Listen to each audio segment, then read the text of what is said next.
Hey, good afternoon, everybody. Happy Friday. Welcome to Putting the Human into Technology. I'm Gethyn Ellis. We are back for which I think is our sixth season. This is the first episode in that. Today, I'm joined by Aaron Perrott. Aaron works as the CTO for a company called KTSL. Welcome, Aaron. Thank you for coming on. Hi, Gethyn. Okay, let's kick things off then. Can you just tell us a little bit about yourself, the organization you work for, and what you do? Yeah, hi. So, as Gethyn said, I'm Aaron. I'm the CTO at KTSL. We're a relatively small organization, around 70 people, based in the UK. I've been working in the IT industry now for just over 30 years. I started on a service desk at the NHS, and then I sort of graduated from there through different roles, from being a developer to being a programmer, then moving into databases, and then ultimately into architecture and design, which is where I am now, and where I sort of started to become a CTO. And I've been doing that now for nearly 10 years. So for KTSL. Did And you I think just a quick question on that career, because it's always okay. interesting. Did you find the design and the architecture piece brought you closer to the business and what it was trying to do, and that set you up for the CTO position? Is that kind of how Oh, that worked? 100%. Yeah, Yeah, yeah, 100%. Because it's all about trying to find out the problems that organizations have got, and then finding out the right solution to then apply. yeah, So having the technical knowledge still really helps me, because particularly a subject we're going to come on to, which is AI. Having a level of technical understanding and that technical background allows me still as a CTO to be able to articulate the technology issues or problems to my team, and also when we're working with organizations, to articulate what they need to do, but mirroring that alongside the architecture, where you then understand, well, why are you doing it? What's the problem? What are you trying to solve? Because that's the key. Because for any organization, what you're trying to solve is the problem they have, and sometimes that isn't necessarily a technology solution. Sometimes it's a no, process solution. yeah, So you have to understand both sides of that coin, really, to sort of provide that service. So yeah, it was important, I guess, for my progression to move from the technical side to the business side, and then also it depends what you're interested in. I mean, I've always been interested in the business side, as well as just being somebody who loves IT. yeah. So I think it sort of fitted my personality as well, to be able to do that, and then sort of go on and sort of do some of the stuff that I do today. So Cool. Well, look, we've had a few people jump on already. There's no comments yet, but for those that are on are listening in, leave some comments. We'll pick them up, and we'll if you've got any questions for Aaron as we're going through, I'm sure he'll happily answer them too. Brilliant. Thank you for that, Aaron. Right, so let's get into the first question proper then. And thank you for taking the time to explain that transition, because I find it's always an interesting career path, and the forks people take to get there. And I think the path you took on the road to CTO is a path a few have taken over the years. So it was just interesting to see if it was clearly a helpful step for you. Right. The second question, and the first proper question, is what role does data and AI play in your organization? How it operates on a day-to-day basis? Is it something you're actively using, or are you experimenting with it, or are you still figuring it out? So I would say we're definitely actively using it. So around 12 years ago, we set up an AI division within KTSL, and then from 10 years ago, I picked up the running of that. Back then, the models weren't as mature as they are now, or it was certainly the privilege of the few that could afford models to that level of scale. Yeah. That's obviously changed significantly over those years. So back then, we were building our own model, predominantly to look at service management data and IT operations data, because that's the area that, as an organization, we play in. So therefore, it was key for us to build a model that understood that. So maybe things like looking at ticket data, analyzing that data, starting to maybe produce knowledge articles, or maybe understand trending, where you might see users logging tickets, and then event management tooling creating tickets, and then working out how the two are married together, in order to help solve problems more quickly. So that's where we started our AI journey. But I would have said at that point, we're predominantly building the model for customers and for that data use point, as opposed to maybe necessarily using some of the AI internally. I would say that's certainly changed. So as the models become less expensive, more available, much easier for even small organizations like ours to afford the cost now. So, you know, everyone in our organization is Copilot. We use Claude a lot because they're cost effective. Even for an organization of our size, we can afford to use them. And the amount of time they save is huge. So, you know, whether it's just looking at data that sits within our SharePoint or Teams, you know, which can become a minefield regardless of the controls you put on top of it, just being able to search that and find what you need more quickly, so people aren't duplicating effort around document creation when there's already something there. That's just a very simple example of a very obvious time saver for us. And then producing presentations, producing documentation, maybe refining a previous RFP that we've done or a tender for a customer, and just being able to at least have a starter saves huge amounts of time. And we're actively using Copilot in particular for that. I would have said outside of that, we're starting to use it more for vibe coding. So building our own applications internally. We have an application dev team, but predominantly we would build from scratch, or we would at least build from maybe something that we've got in Git previously, or, you know, one of the repositories where we could repurpose. But now we're definitely using prompting to build certainly the structure and framework of the application. I still think it has the weaknesses around user interface and design, but where I think being a human still makes a big difference. But to get you the basics up and running quickly, we would leverage that within KTSL for most of the dev projects that we kick off now, because it just gets you from A to B much more quickly, and then you can refine from there. So I think as an organization, it's definitely something we're using day to day. I think it's something we're actively using. We're always trying to experiment with new use cases, because one of the things we offer to our customers is, you know, the ability for us to help them on their AI journey. So whether that's governance or understanding the tech, because we've been at it for, you know, like 10 years, a long time, right? So we know some of the pitfalls, we know some of the things it's good at, some of the things it's still not so good at, and where you've got more opportunity to add value quickly. Because I think, you know, there was stuff that we tried to do maybe early on, it wasn't quite ready, probably pushing it, and then you waste a lot of time trying to get it to do what you want it to do. Whereas I think now, but models have improved, so there's less of that, but there's still things where it's better just to bed it in with a use case it's really good for, and then that gets people more positive about it. I think one thing within KTSL was when we rolled Copilot out, I think the more technical side of the business was like, oh, this is great, and we're using it straight away. Whereas within, say, the sales and pre-sales teams, you know, we sort of had to show the value and say, well, look what you can do. You know, if you're building a presentation, these are the way you need to do it. And even though it may seem quite obvious, you're in PowerPoint, you fire up the little widget on the right hand side, go produce me a presentation about A, and it will say, oh, where's the document? And they'll be on their laptop and not in their team, so it won't do it. So you've got to put it's little things, but probably one learning was making sure. So training was key then in getting those non-technical folk to be able to use it effectively, like showing them how to use it. Because then you get bigger value out of it. But once people got on board with it, then I think it was quite, you know, people started using it a lot. You know, it wasn't difficult to get people converted to the benefits of it once we got that over the top. So I think it was a good use step. But yeah, we're fully on board with it within the organization. So oh, it's interesting to see how far along you are there.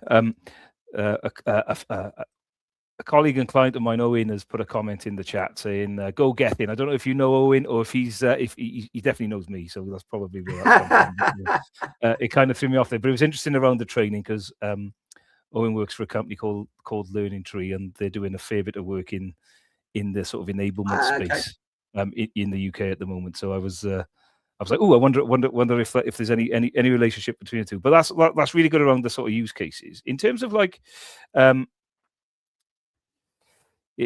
perhaps with AI, but perhaps with technology and data in general, what sort of shifted? What's changed the most in how you think about data and technology over the last few years? And I think you may have shared quite a lot of these examples, Aaron, in terms of where AI has had the biggest impact. And you said you're talking about saving time and hours, and are you actively measuring that?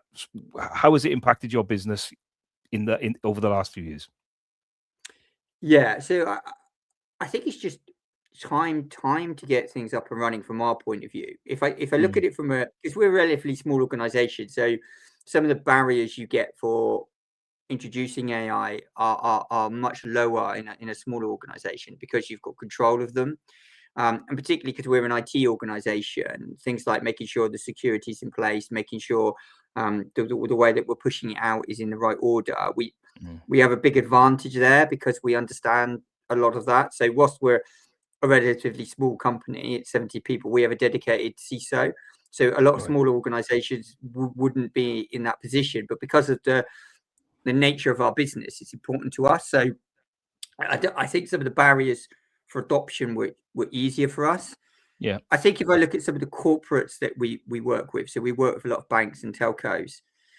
I think the big thing there is where you've got so much data, so the huge amounts of data that they collect every single day, in order to do the analysis of that used to take a long time. So if we went in to say, look at our service management processes or look at the number of tickets we're getting and what they're for, to try to, let's say, look at where we could automate parts of their business or save them time or bring in an integration that maybe takes away some of the manual load, that would have taken us a few weeks to have sifted through that data to try to start making sense of it or to have any opportunity to then start making a benefit. Whereas now with the ability of AI, we can go through that data very quickly and then start to identify repeat offenders, repeat incidents, issues that keep coming up again and again and again. And this is not even using the sort of the more clever stuff in AI where you might talk about, AI ops or event correlation. This is just a real basic. Let's mine the data and let's understand where you are, where your repeat volumes are. And that makes your business case, because integration and AI are great, but you still need volume. There's still a cost to put it in. There's still a cost to roll it out. And if your volume's not high enough, you're not going to get the benefit. So in a weird way, we use AI to get to the point where we know where to use it for the more difficult pieces. So by getting it to sort of group the data together in a way that's easy to understand is such a big difference. And it was really hard to do that even 5-6 years ago. That's been a big sea change in our industry now, where what you can do with data is so much more powerful. And even outside of AI, like if you compare to say where Power BI was 5-6 years ago and where Fabric is now, you could do so much more with the data that you've got available to you. And then the AI just lifts it up again. We still have to be careful. There's still the concept of, if you've got garbage going in, regardless of how good the AI is, it's still not going to be able to give you much. If you've got teams within your organization resolving tickets and in the mandatory resolution field are putting in a full stop, it doesn't matter how good the AI is, it's still a full stop. So but what it can do though is also show you really quickly where that poor practice lies.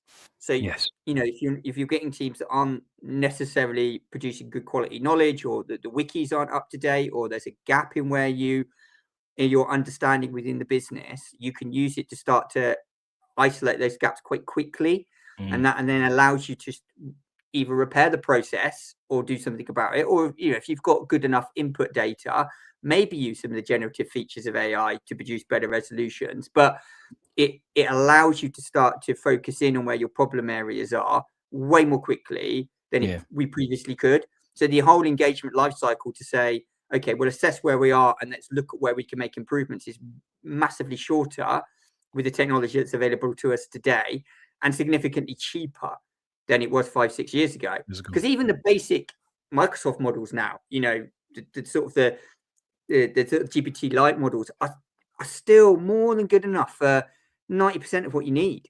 You don't need to go all in on the larger, more expensive AI models for most of what you're doing.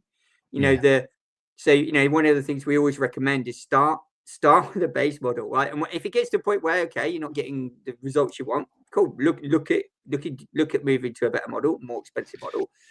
But most of the time, for what most people want to do, the base model is more than sufficient.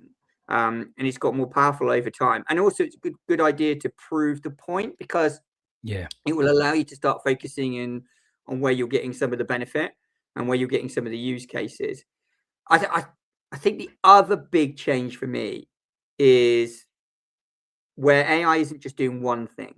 So whether you want to use the term agentic, that you can argue what the meaning of that, but basically, an output from one AI being fed into a second AI in order for it to then do something, that's quite a big change, I would have said, and that's much more recent. So I think now we've got more trust of the results that AI are coming back with. Now it allows us to use those results to either drive a fix or a level of automation where previously we didn't quite trust the first result. So we spent more time looking at whether the first result was right, rather than saying, right, we know it works now, let's go and use that in our downstream processes. So that sort of chained AI is a big use case now, and we are seeing that more and more with our customers, and we're using that more and more internally. So we'll get the result. Let's say, for example, we have an event that comes in outside of office hours. Okay, so we provide 24/7. Event comes in, we use an AI to go and pull the log from the application at the point in time.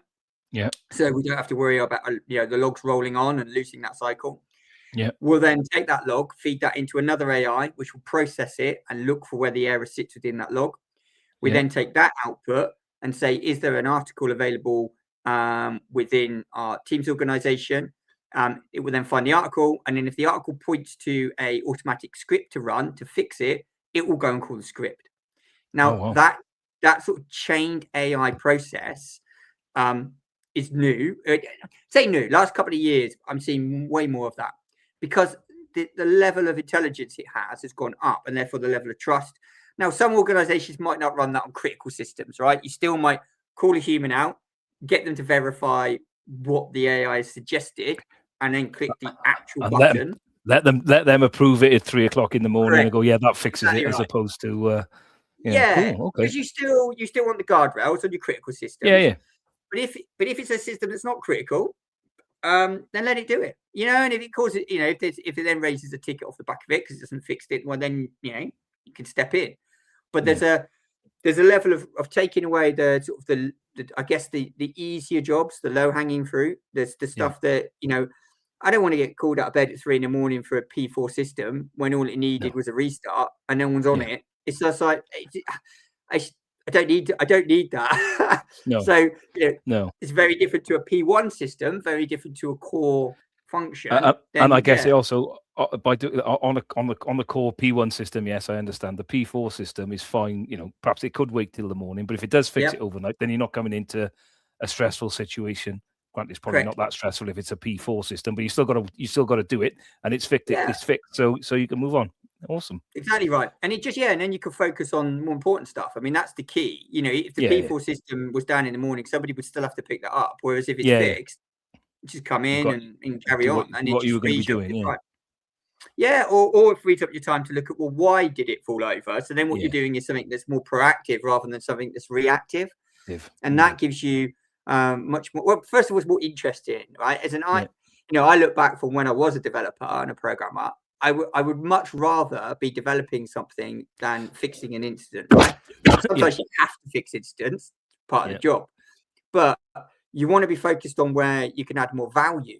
So if something can take away that load from me, I'd much rather it did it, because then, and for my team, I'd much rather they weren't focused on that. I'd much rather they were focused on innovation and looking at what's new and looking forward, rather than having to sort of fix something that's already there, because it doesn't add any forward value. And actually we want systems to be self-healing now. And I remember when we talked about self-healing a few years ago, and it's like this nirvana, systems are never going to be able to self-heal. What are you talking about, Aaron? That's not going to happen.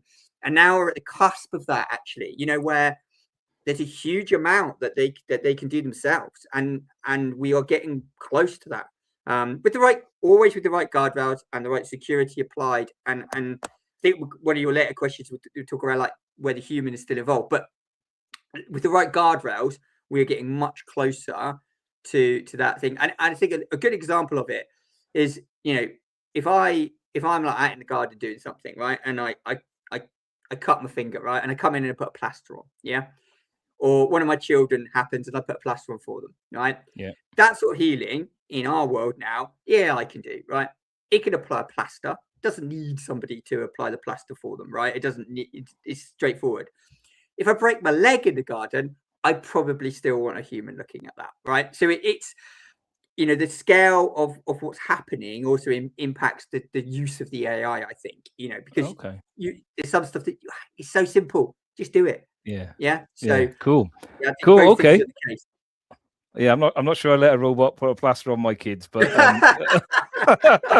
I get the analogy though. It makes sense. So it does make sense. Right. So we've got a couple more questions. Well, I've got a couple or three more questions left. So I'll move on to question 4, and I'm going to come back to something you touched on briefly in your answer to question 3. But how do you see AI and data reshaping leadership and decision making in your sector over the next 2, 3, 4, 5 years? I think it will make a big difference, because I guess back to the point where we can find patterns in the data much more quickly than we ever could, and we could surface them up much more quickly than we could.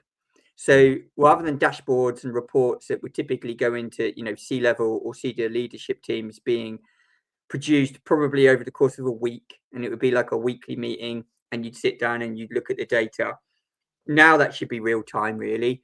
The dashboard should be real time. You should be able to look at that data immediately, rather than having to wait for it. And that's because we've got the capability now to mass mine data much more readily. The underlying tooling that's available to us is much better now. So there's no reason why dashboards and reports can't be real time. And that means the decisions you can make based on that data can be much more quick, because you are seeing the whole picture all of the time. So you can then make a call much more readily on the solutions you need to look at or the problems you need to focus on. And the other thing I think we could do now is to cut the noise out. One of the things that's really, and actually probably is almost a downside of AI and a downside of the amount of data that we can now collect, it's too much noise. So one of the other things you can use it for is to suppress that noise. So to focus on, you might be getting 60, 70 events because you've got lots of event management tooling running and you're on top of everything that's happening. But how do you know out of those 60 or 70, the one that matters? So being able to sort of cut that noise down and push that one to the top, so then people can make a decision on that one. That's also something that it's become much more available now. And that's where you could start making decisions. And I think even to produce a business case, it's multiple things you need for that. There's volume. So how often is it happening? There's a cost of when it does happen. So how many people are involved? How long does it take typically to solve? How many customers were impacted by that? And what was to say the dropout in sales or capability during that period? And what's the cost to the business? Now, there are several different metrics which may have taken several different people over several different departments to get to. Whereas now, I would start that by just putting it into a prompt and asking the question, and it would probably get me 80% of the way there, and so then it allows me to make a better decision immediately. Now, I might still go to the teams in certain areas and say, look, can you just explain this? Why did we get that? Or why was that a slightly different result to what we had, last week? But in getting to the crux of the matter more quickly, and then that allows better decision making. And again, and then it all comes back to that time saving. If you can save time gathering the data to make the decision, you've either got more time to make the right decision, or you've got more time to maybe stress test 2 or 3 options. Because a lot of the time we have to go with one thing, right? Because we're time bound. Something has to be in by a date. A lot of organizations work in that way. There's a date. We need this working, right? We need to launch the app, or we need to get this new functionality ready, or it's a competitive environment and we want to beat our competitors out there first. So you have to sometimes make a decision and go with it. I think what we can do now is, because we can get the data points more quickly to make that decision, we could even have the opportunity to maybe to run with a couple of options. And back to one of the points I made earlier around, using AI to maybe do some of the coding or maybe do some of the heavy lifting, you could run a couple of options in parallel, because you could get to a certain point before you need to make that decision. So it opens up, I think, more opportunity and flexibility in the way that we develop, and also in the way that we approach issues and problems. So whether raising the business case or just moving that particular opportunity forward, we've got way more opportunity now. I think one of the things you want to mention there as well, Gareth, is so DEX tooling. So for people not familiar with the acronym, I mean user experience measurement, basically. Yeah. So a lot of the applications... I'm glad you explained that, because I didn't know what it was. It's always good. I never would have assumed that people have come across the acronym. But effectively what it means is, let's say you use your banking app on your phone. What it's doing is measuring the time between click points. So what it's doing is saying, you're using your app. Can you easily find where you need to go? Or did you click somewhere else and then you went back and then you clicked again and then you went back? Okay, so that means the user journey isn't particularly nice, because you shouldn't need to do that, right? If you're logging on to, I don't know, make a quick payment, you should be able to access historical payments and make another payment again, maybe within 2 clicks. But if you're having to do it in a more elongated way, and actually what you're seeing is not just one person, but 1,000 people are doing the same thing, there's a problem with your user experience. And what DEX tooling does is measure that. And the reason that's so important is because it gives you another data point. The way you can get really clever with it is if you're seeing a constant pattern of behavior and you have the opportunity to have an AI coding bot refine the UI, what we've been doing for a couple of our customers is where, we'll change the application touch point. So let's say that those 1,000 people are constantly going search payments, recent payments, make payment. We'll just move the recent payment button to the top of the toolbar. So next time they log in, recent payments, cool, redo it. Yeah, that's a really good example where a combination of user experience metrics against being able to quickly update that application is definitely something we couldn't have done a few years ago. And it's definitely a way of leveraging the data points we've got now to do something quickly. Now, you might still have put an approval in that loop. So let's say, for example, you're making an application change. You want the application owner, or, if it's big application, maybe someone from the senior leadership team. But you can service that really quickly. So you can say, oh, Aaron, we've got 1,000 people using the app. They're all doing it in this way. We suggested that we move it to the top of the toolbar. Do you approve? And you've got the data immediately there to make that decision. And then also you get the feedback from the customers more quickly now. So you make the change, and then, the customers say, oh, great. I was using this the other day and I've come back in. You've already done it.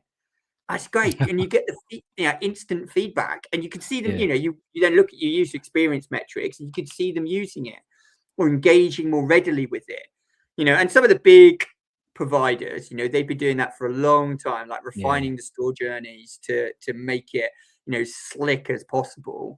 And then there'll be some websites that we all like using where they've got that sort of journey pretty nailed. And then there'll be other ones where you go to, oh God, wherever, how do I find this? Why am I clicking this again? It's and there's the reverse is true of that. So some sites will force you down a route for marketing and advertising, right? But that's a different use of DEX, but it's certainly used. So Cool. Okay. Awesome, Aaron. Thank you for that. I'm going to sneak in one other additional question before we get to the fun closing question. And no problem. I think I talked to you at the start. I'm hosting a panel discussion at SQL Bits next. It's actually probably about this time next Friday, so it's about a week's time. And for anyone who's watching us going to SQL Bits, do come along. We're in the auditorium after the Power Hour. Quick plug there. But the question of the panel discussion is, will AI replace us? And I'm going to ask you that question. If you could give us an answer on that, that would be awesome. And what your thoughts are on it? My thoughts are no. Okay. And I think that's because AI at the moment copies, really. I mean, it does some amazing copying. So, you can take code and it will copy a previous application, and it looks like it's generating code. And we talk about vibe coding, and I talked around being able to create applications, but it's only able to do that because of the repository of previous applications and previous code samples that it can match and use and reuse. Yeah. So what it looks like it's creating, it's not. It depends on your definition of creation, right? Or creativity. Yeah. Is it creating something new? Yes, it is. Is it creating something brand new? No. Is it looking beyond something that is already available? No. That is very much a human ability. Our capability to use our imaginations is very unique to us, and it's a big differentiator. I think that's why we won't be replaced. I think where we might need to be careful, and I look back at, say, when I started on the service desk, and then I started as a junior developer, and I worked my way up. Those roles are definitely going to change massively, because it's capable of doing a lot of that low-hanging fruit, so to speak. But if you don't learn through that route, it's then very difficult to get to the creative imagination stage if you don't understand the fundamentals. So I think we have to, we have to think around that. So if we bring graduates into KTSL now, we have to think about, okay, we have to make sure they still understand all the fundamentals, even though AI is doing a lot of the heavy lifting there, because otherwise you have to know the AI is right, don't you? It's like you have to be able to validate it. And if you haven't got the skills, you're not going to be able to validate it. You're not. And that's the other big difference, is instinct. So it's very easy to manipulate AI. So in AI terms, we often call these hallucinations. You'll be aware of it with the fake news and AI generated imagery. You can use the right tags, you can use the right prompts. It's quite easy to push that. And it's quite easy to make AI hallucinate as an AI term, but it just means false information. You feed it enough bad information, it just believes it's true.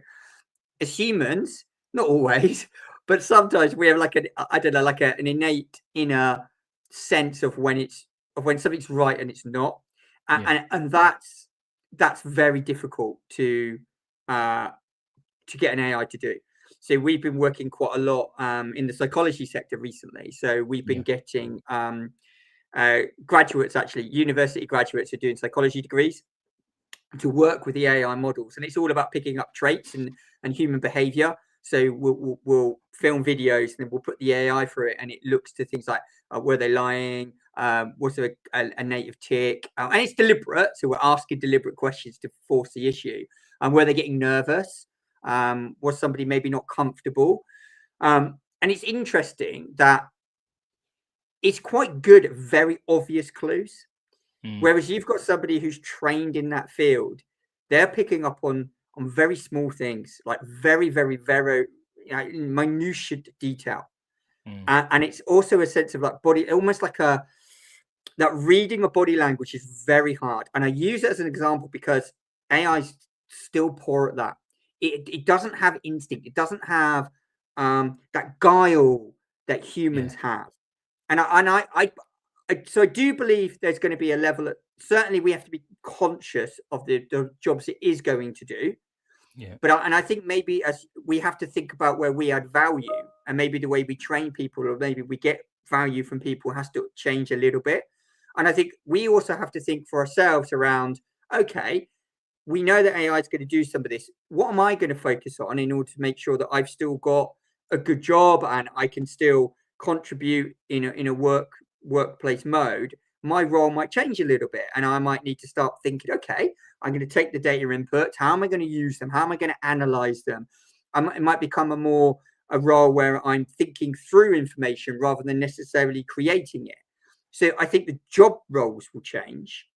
I don't think it's going to replace humans in totality. Because I think there's still skills that it's still, whether you always get the hype, right? It's still a lot. I've dealt with AI models for 12 years. I know where they're still pretty infantile, and where they're not. And on anything around behavior, instinct, validation, they're still poor. They still can't really tell the difference. and it can still be very easily manipulated. And that's where humans add massive value. And back to the coding, back to that whole get it to do the starting point, but that user experience. How is somebody going to use this? And that could be from a whole different sets of personality. Is it a technical person? Is it somebody who's never used an application before? You know, we're closing a lot of branches. Okay, so I'll go back to the banking example because we deal with that a lot.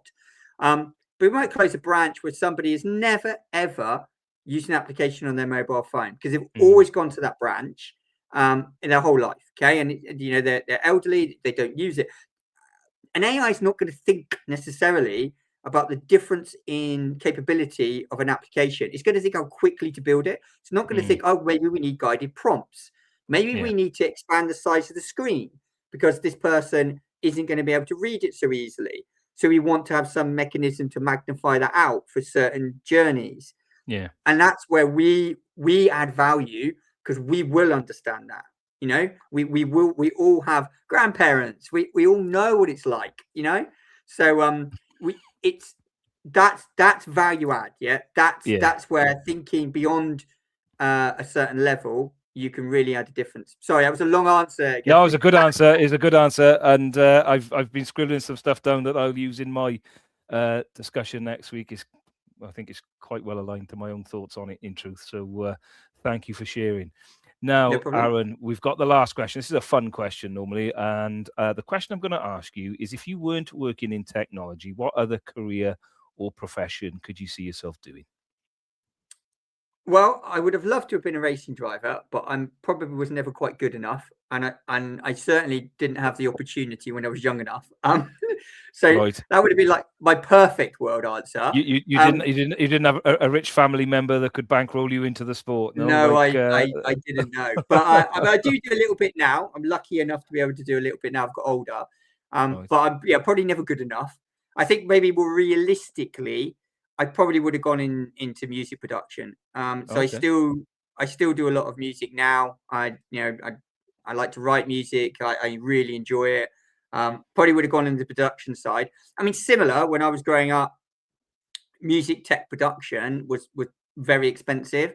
So, Yeah. you know, the Atari ST, if there's older people who are listening to this, was probably the Well, I'm first one of those. it was probably the first computer where you could really do music tech at home. But even that was relatively expensive at the time. So it was quite difficult to get into. And also you were quite limited by music tech and production back then. So you still mostly had to go to a studio.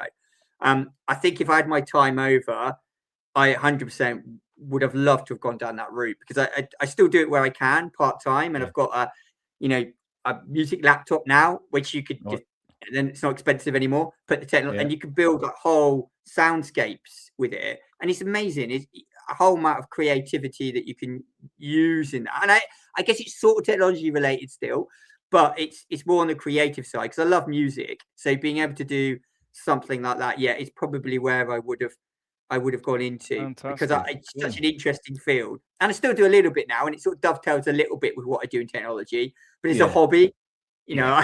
You do it for fun, right? You don't do it. You don't. Yeah, I do it for fun. You don't do it to make a living from it.